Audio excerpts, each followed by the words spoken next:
crocodile hatred for some reason. I personally think he's a very, very strong pick. But this time around, Xayah. Yeah, Xayah, unsurprising.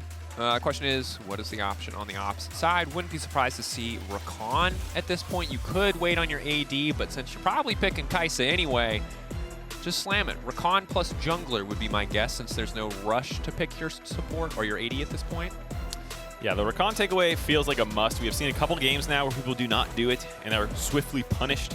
Okay, unkillable Xayah and Rakan with absolutely free escapes. Why would you let two strong characters be even stronger together? Why would you do that? It just doesn't make any sense. You maybe didn't want to win that game. That's fair. You never know. Sometimes you just pass on the wins. We talk a lot in competition about how both sides want to win. We rarely talk about the... Like, how certain are you of that statement? How certain are you? When you make that statement, that's an assumption. Don't you just wake up sometimes and go, I want to lose? Based on solo queue, I would guess that a lot of League of Legends players do wake up and say that to themselves. But maybe that's overly pessimistic for now. The Doomer cast checking in. Yeah, the absolute nihilism. The cast. Nothing matters. Yeah, you can pick that, or you could just like not. Or you could just not. You could go to bed. You could just not lock in a champion and get kicked out and have to wait for 6 minutes. Get out of Korea, go home, lay down. Anyway. Yeah, so Kaisa Rakan, as expected, responding with jungle support on the opposite side. Again, Nautilus, Lee Sin pretty standard. Lee Sin a champion who, as always in the history of Lee Sin, can be pretty feast or famine. I'm concerned a bit for Croc because, again, it feels like one of the more unreliable components of the Loud formula, but a champion who, if you do show up, if you do pop off, can obviously be game defining. He's a big vibe champion. I think if you're confident playing well, you can style on people, and Levi has played the Lee Sin as well a couple times, so maybe also a bit of a takeaway there. The jungle meta feels a little in flux. I think people know Maokai is strong, and you have... No.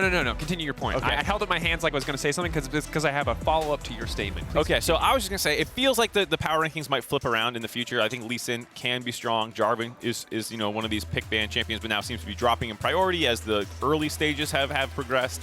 Are you going to lean more to the skirmishy ADs or just fall back to tanks like Sejuani and Rel and Maokai in the future? It doesn't seem clear to me quite yet. Yeah, and I will say that historically, at least from my memory, jungle is often the fakest champion pool in play-ins. We see a lot of creativity there. We see a lot of left hooks, a lot of things coming out of nowhere that disappear entirely once we head to Swiss or groups, obviously in the past. So I wouldn't be surprised to see drastic changes as we do kind of step up to that higher level of competition. But for now, Lee Sin has looked solid. J4, the other big one, not surprised to see it banned away. The Spear of Shojin build, dumb. Feels really good. I played it yesterday in our game. Yeah. Just endlessly EQing. Should he have EQ'd out at some point into the turbo? We don't talk about that play. No. He didn't want to. He just kept EQing, just forward, endlessly. Brain off. That's all you play J4. And it's damn strong. If you haven't played it, haven't tried it out yourself, even on 1320, get out there and do it. Live your best life. But Nico going to get banned away as well. Mid lane focus here. Olaf, I guess, to shut down a potential option into the Ksante. Yeah, Robo played a fair amount of Olaf at MSI as well. It was one of his better performing champions. Him and Broken Blade were making that thing look disgusting in play-ins of MSI. So maybe a little bit of a scar tissue from that series that GAM had against Loud back in the day. Yeah, and I think if you are GAM and you can kind of maybe cut out some of these crazy variables, Kiaya is overall the player that you would favor in the top lane 1v1, so take away kind of the crazier options. Take away the champions who can disrupt the status quo. Olaf is one of them. Vi also going to hit the bench, so really just trying to limit reliable engage options for Levi. Don't worry, there's more in the tank. Oh man, all right, Nocturne going in. Against Xayah is always going to be a bit tricky. I like having the Nocturne, the Kaisa together. Nocturne obviously lacks immediate reliable CC to set the Kaisa up, but when you have a Rakan as well, it's going to be tough for Rout to play the game, and Rout was the standout player, bar none. Very clear to anyone watching the game, this is the guy that you want to shut down, and now GAM certainly have the tools to do it. Yeah, he has the first pentakill of Worlds, already at the 3+. Everyone is crying if they didn't select that for their pick'ems. And the Levi Nocturne is one of the greatest games of League of Legends ever played. If you go back to, I think it was like Season 6 when he busted out the super fast clear. Oh no! So that was we were in Wuhan, and it was I want to say 2017. 2017. It was Levi, correct? Yeah, he was level 6. Everyone else on the map was level 4 or 5. Bot lane wandered in with Galio to help him clear. Big mistake. Wild times. That was a very fun era for GAM. That was the initial rise of GAM. Yeah, a lot of those crazy strategies. And the VCS as a whole was this region that was unbelievably bloodthirsty, that was creative, and had the mechanical skill to pull those off. Yep. I think if they ever make a League of Legends Hall of Fame history, like greatest moments of LoL esports, that game needs to be in there as one of them. Yeah. I mean, I'm constantly impressed by the innovation that can come out of the VCS. I don't think we're getting quite as much of it. Tristana would have been interesting. Tristana Kaisa, obviously the premier double AD composition, was hit pretty heavily coming into Worlds, just between nerfs on both champions as well as Ivern getting taken down a peg a little bit. But now instead we have the Viktor, who I'm going to be honest, doesn't fit into this composition at all. Viktor says, please come to me. Everyone else on GAM says, let's get in there. So a bit awkward and Loud. I think a much more stable, much more balanced composition in terms of what they want to be doing. I think it might be the first Viktor of Worlds as well, if I'm not mistaken. I might have missed one, but I think this is the first time we've seen him locked in. And he is a little bit lower down the priority list of control mages that most people see. Orianna taken off the table, but most people would assume you go Azir next. Sure. You can play Azir into Ahri, maybe Viktor, slightly better individual matchup. But like you said, the mid to late game team fighting for the Viktor is going to consist of press R and put it on the target that we're trying to kill and hope it goes forward enough, because you do not have the easiest tools to follow up on Nocturne, Ksante, Rakan, Kaisa. And if you are in a situation where people do come into you as Viktor, Viktor is really fantastic. When you're ahead, he often feels sort of like this almost bruisery mage, given how many little movement speed steroids, the shielding that you get coming in from the Q. He can be very powerful. It's just so rarely in pro play do we see that situation take place. There are 3 melee champions on the enemy team. There is a world where the Viktor can pop off, but we're just going to have to see what it does. In the meantime, on the opposite side, you've got great setup. It's not a Xayah. You know what you're getting. It's Ahri in the mid game with Charms alongside a Lee Sin. Early to mid game is going to be explosive. Is it going to be enough, though? Because once this Nocturne gets online, it's something we're going to have to keep track of. Remember, this is do or die series. Looking to move ahead to a best of 5 tomorrow. Does have the luxury of best of 3. Can't afford to lose a game, but want to come out swinging.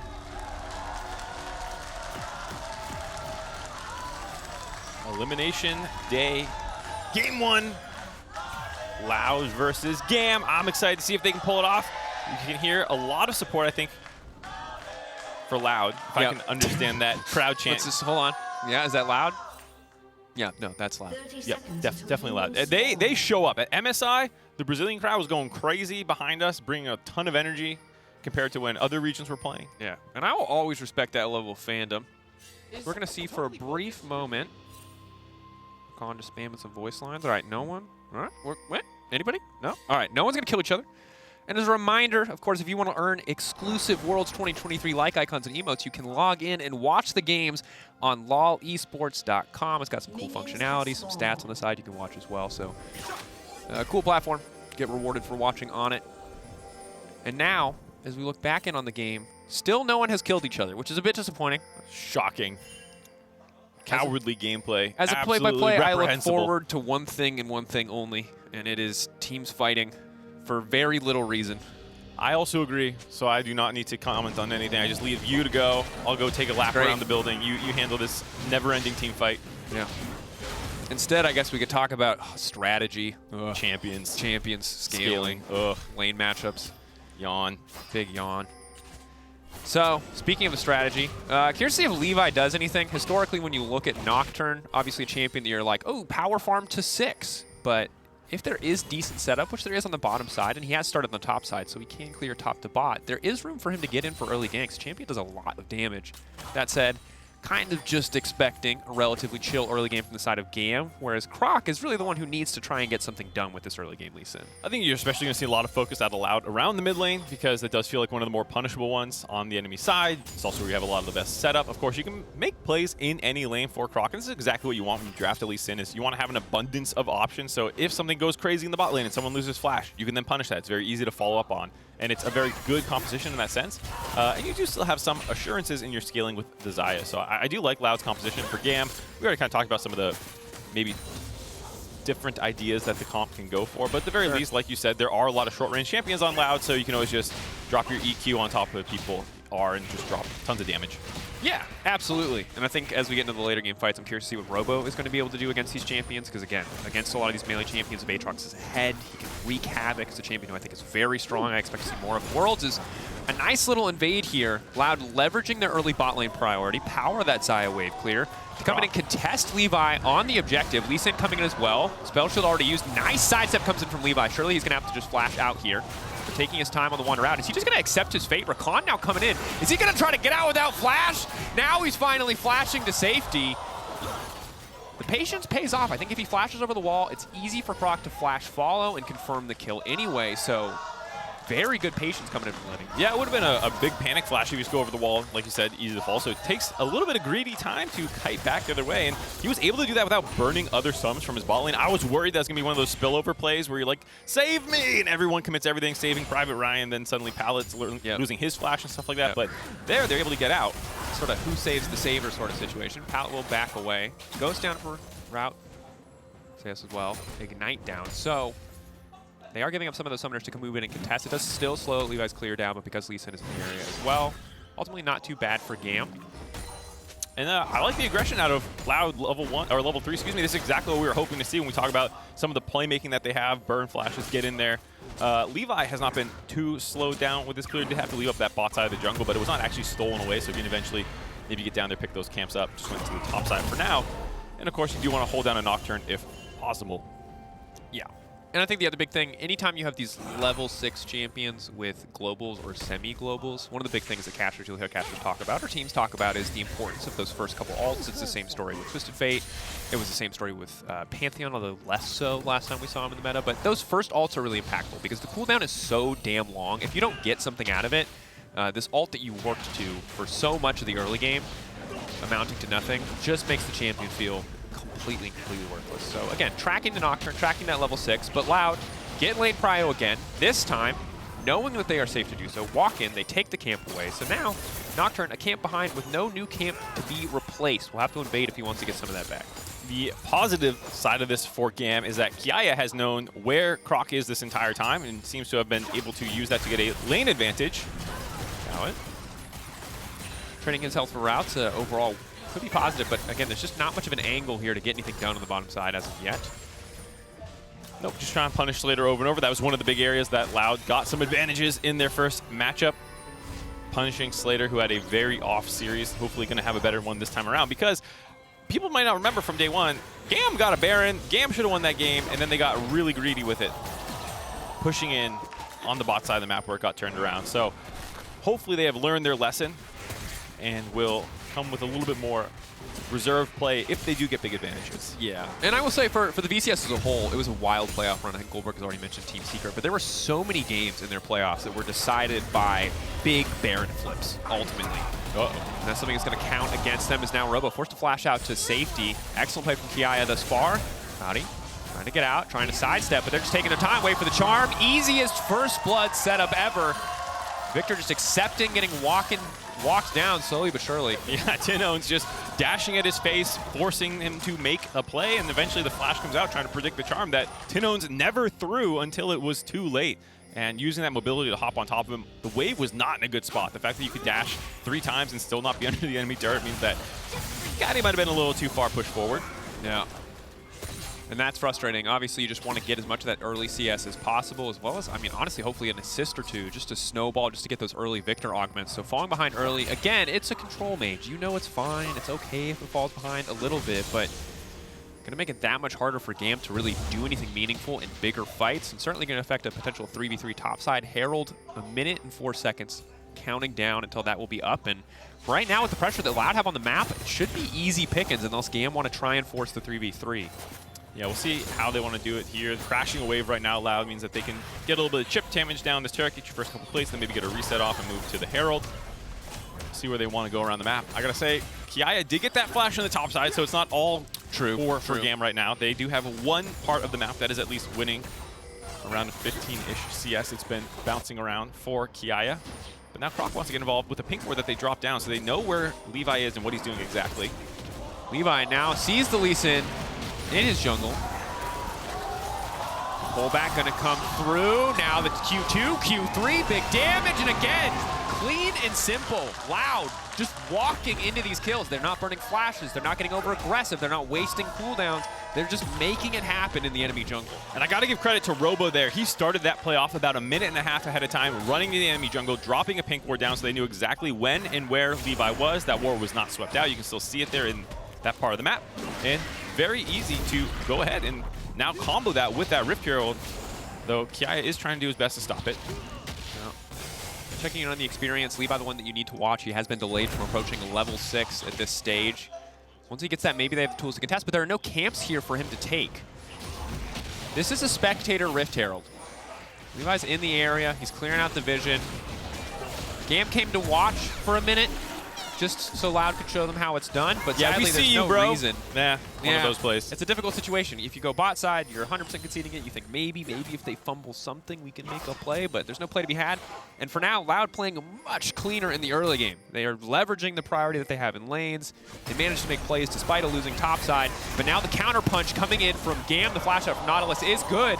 Oh. And ultimately, first Nocturne ult traded for a Nautilus flash is a damn good deal for Loud. And Levi actually burned his flash there as well. Looked like he was trying to prediction flash over the wall to get the fear on Nautilus, or was maybe trying to flash to the other side of the Nautilus for the fear to push him further up the lane. Either way, though, the fear was not that close to going off. Nautilus gets to the wall, gets the flash out. So Xayah not just eating Levi's ultimate there, but getting his flash out as well. And like you said, you hear casters talk about it. I'm going to do exactly that. You want? Tell me, Mark. When you have a global or semi-global champion, Drakos, You want it to go well. It's a long cooldown on that ultimate. And now he's going to have to wait for it to come back up before he can do anything. And often in the past when Nocturne was popular, you would see them rush Lucidity boots just so they could have it up before their first ult for that nice chunk of ability haste. Levi has no such luxury. It's going to be a year, 2 years maybe. He'll have children. They'll be working their way into preschool by the time we see another ult. Maybe even kindergarten. It's going to be quite some time before we see that ultimate up and available. As Board Drinker coming out for Lee Sin on the opposite side. This is bad. Again, it's only a 1.3k gold difference at this stage of the game, but GAM can't do anything. No, not really. Like, maybe you can go to Kiaya's lane and get some advantage there. And it is, of course, nice to have your Ksante winning, you know, but he's not going to be as powerful as Route, who's just free farming the bot lane, grabbing turret plates just for existing and having shoved, basically, and winning lane phase against Slayder for the second series in a row. Slayder has to be careful here. Chaos going in the hook. Now tinowns with the follow-up. Dash out to safety. Fancy. Oh, tinowns! Taking down Slayder. It must be Rain and Blood on the bottom side. Kati next on the menu, but he manages to get down a nice gravity field. Locking up 3. Good damage back onto tinowns. Trying slowly but surely to cut through the Ahri, and he's going to get him. The max range death laser. He might be a little early on the spell sheet. It might not matter, however. He's trying to use him as a hook out to safety. Croc committing to the play. He's got the War Drinkers available as well. He wants to finish it, but again, the gravity field. Kati, W after W. He's taking his time, 1.5 seconds, but he's got all the time he needs. They're stunned every single time. Robo gonna get some plates back, but nice counterpunch from GAM. Making it work. We were doubting the Viktor a little bit in the draft if it was going to come through, and if there's a turret dive that you can teleport into and help turn around, that's going to come up big.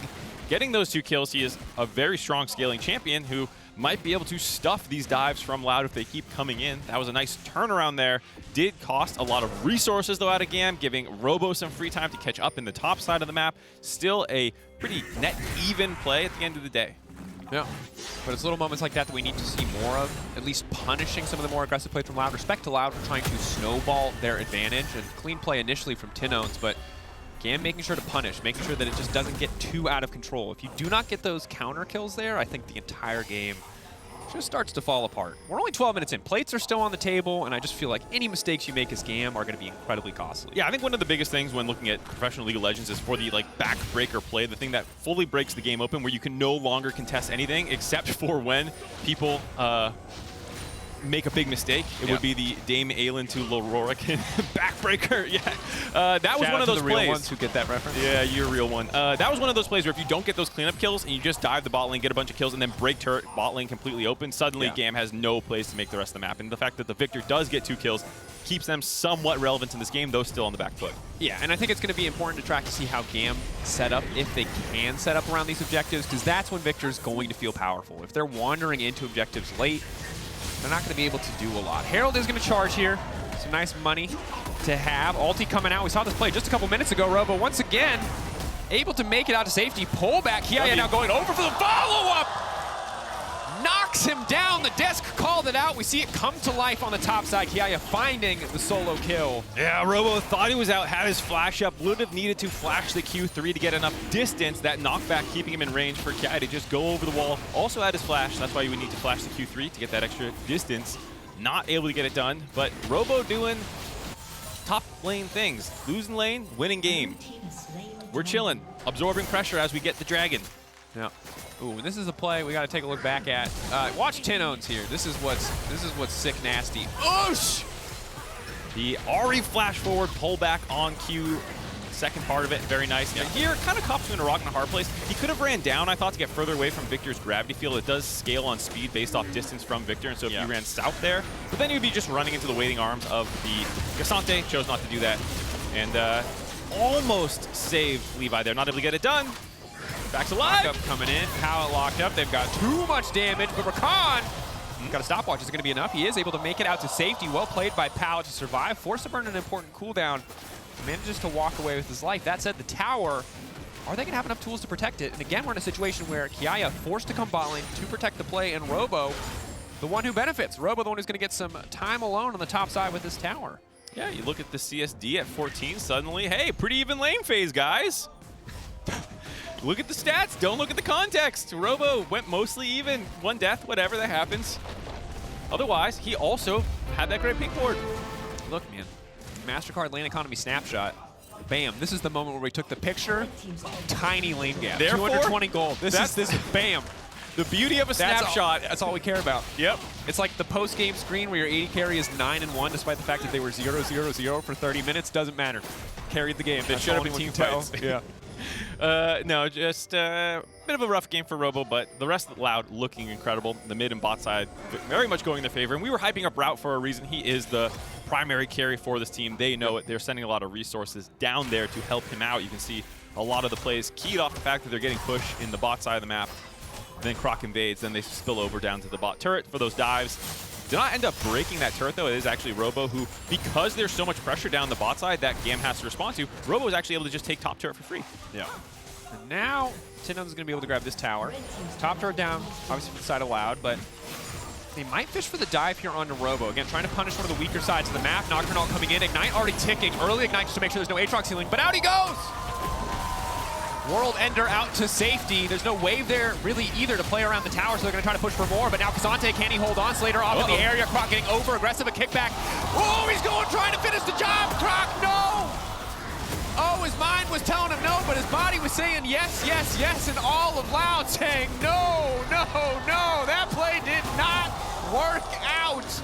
Little Lee syndrome costing him here as tinowns finally dashed down to safety. Charm, he's got a bit more movement to come through, but the play will fizzle. Kati on the top side will finally break the tower. Yo, your reference game is sick today. Been trapped in a hotel room for 3 days, sick. Let me out. He's been cooking for 3 days, finally has some bars to drop. That was the play, again, saving GAM's time, because they just invested so many resources into the top side that failed. Then Loud is saying, okay, great. 3 members on the top side. Kiaya is trying to stop this wave from getting in. He's trying to protect his mid turret. Let's go ahead and kill him for it. And they almost get it. They almost land this, but after the damage, nicely timed flash out of Slayder. I'll give him that. Sometimes you flash slightly too early and the Lee Sin Q follows you post-flash, but he was able to get away from the damage after the Q2 connects. Then the people from the top side, because that play took so long to develop, are able to get down and show up and actually help out around the mid lane. And they get a ton of kills back. They're able to close that gold gap almost to just around 600 here. TB coming in from Kati. GAM looking to further cement their advantage after that positive play. Again, the gold, very small difference at this stage of the game. Robo stepping forward. Infernal Chain's going to be avoided.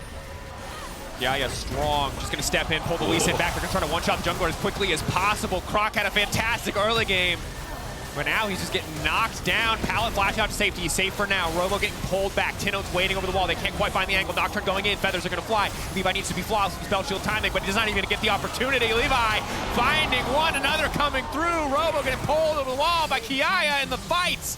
GAM is monstering Loud. They have finally grabbed a gold lead back at that Rift Herald fight. GAM take the lead in the game. They have pressure on the tail end of that, starting their scaling online.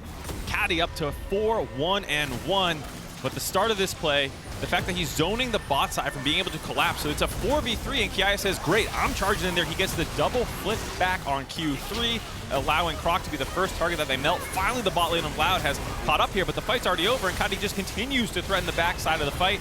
Robo has some heroics here. He starts kind of getting those resets that you see an Aatrox do. His health bar shoots right back up there, but just too little too late. Kiaya is still able to find the shutdown afterwards. And again, like you said, Levi on the other side of the fight, finishing off that back line.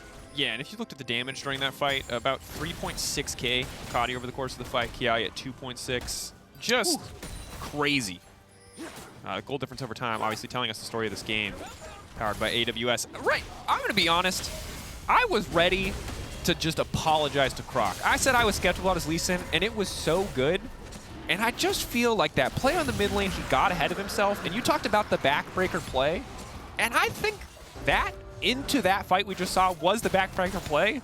Except Croc broke his own back.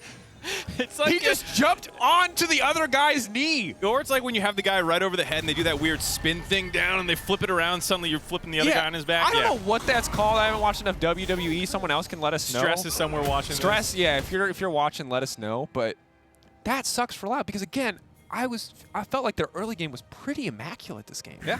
Pressure across the board, clean ganks, simple plays, and then they tried to just get a little too fancy in the mid lane, gave away a bunch of kills, and then GAM came right back into it. And that's the thing about these VCS teams. You can't give them an inch. They will always go for the mile. They are down to scrap. And if you go for a dive, they're going to meet you there. They're going to contest that play. You can see time and time again, GAM are submitting resources. They're not the go to the other side of the map team. There are some teams, when they fall behind, they start trading objectives, they try and scale, they try and stay relevant.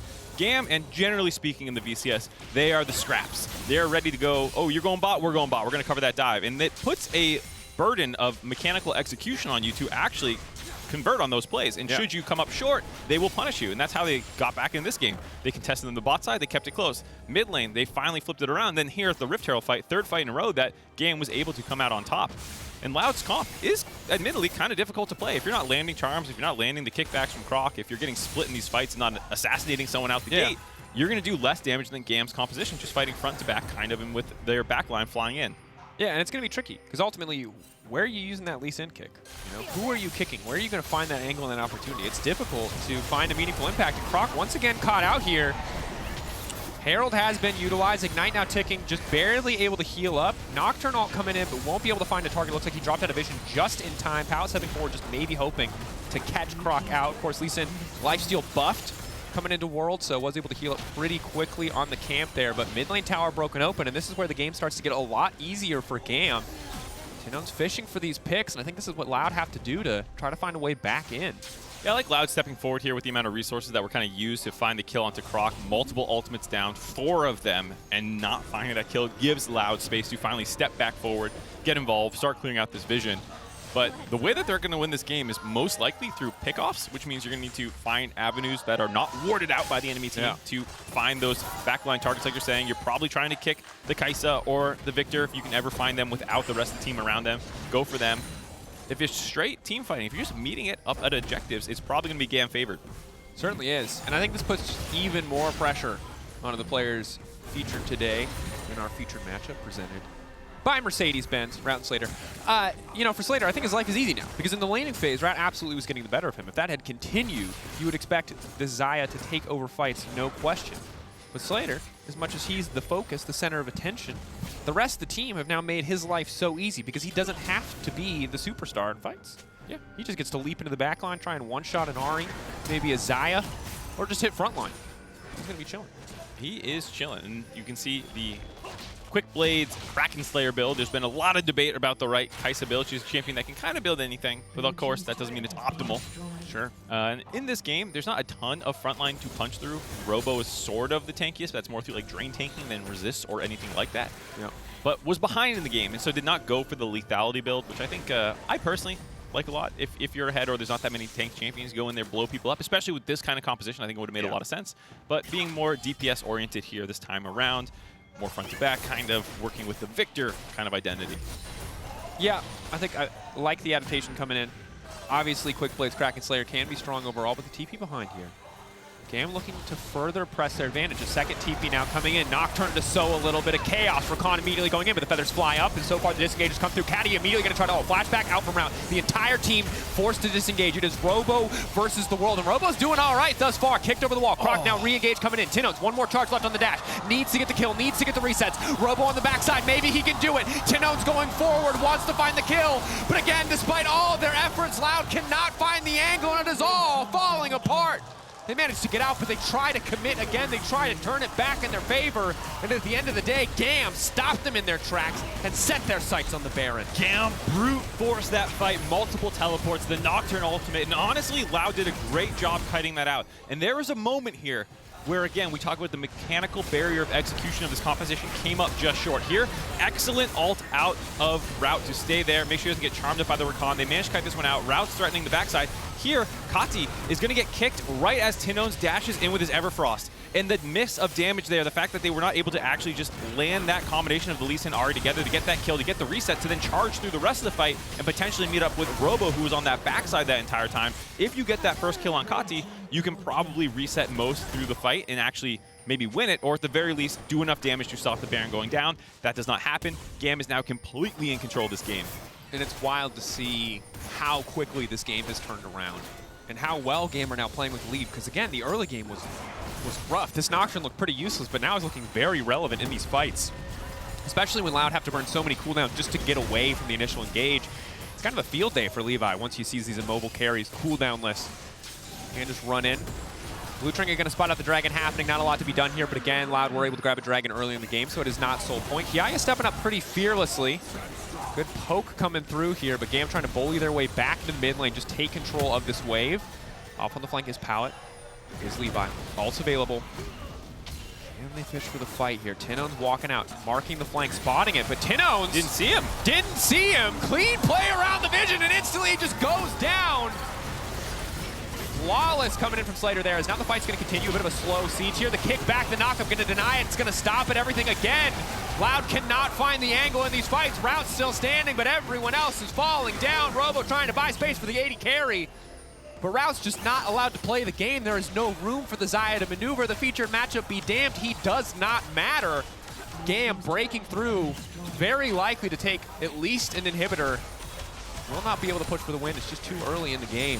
Yeah, 15 seconds on death timer's not going to be able to get through both Nexus turrets afterwards. We'll see if they can even grab the inhibitor. Looks like they're going to back off for now after Route has healed up there. And Palo was in the flank wanting to go, but his ult was just seconds away from being up. And it took too long, so he abandons the position. And I think tinowns was just totally focused on mid lane, not even looking where his champion was going. Can we see the vision here?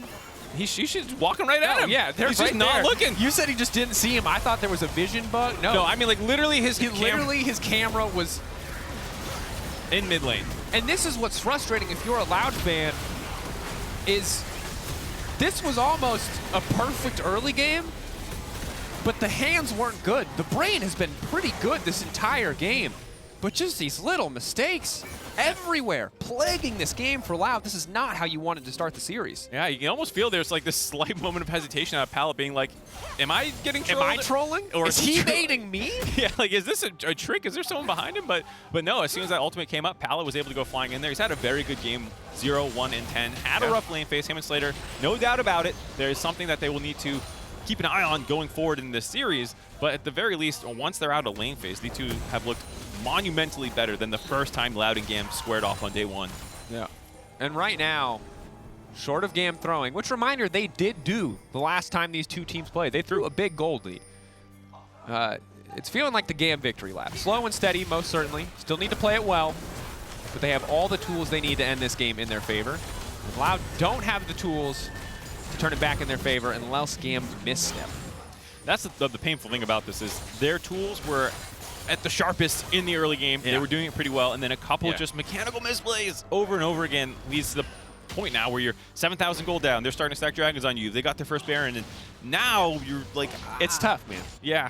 You're like, this is the finest Japanese steel blade.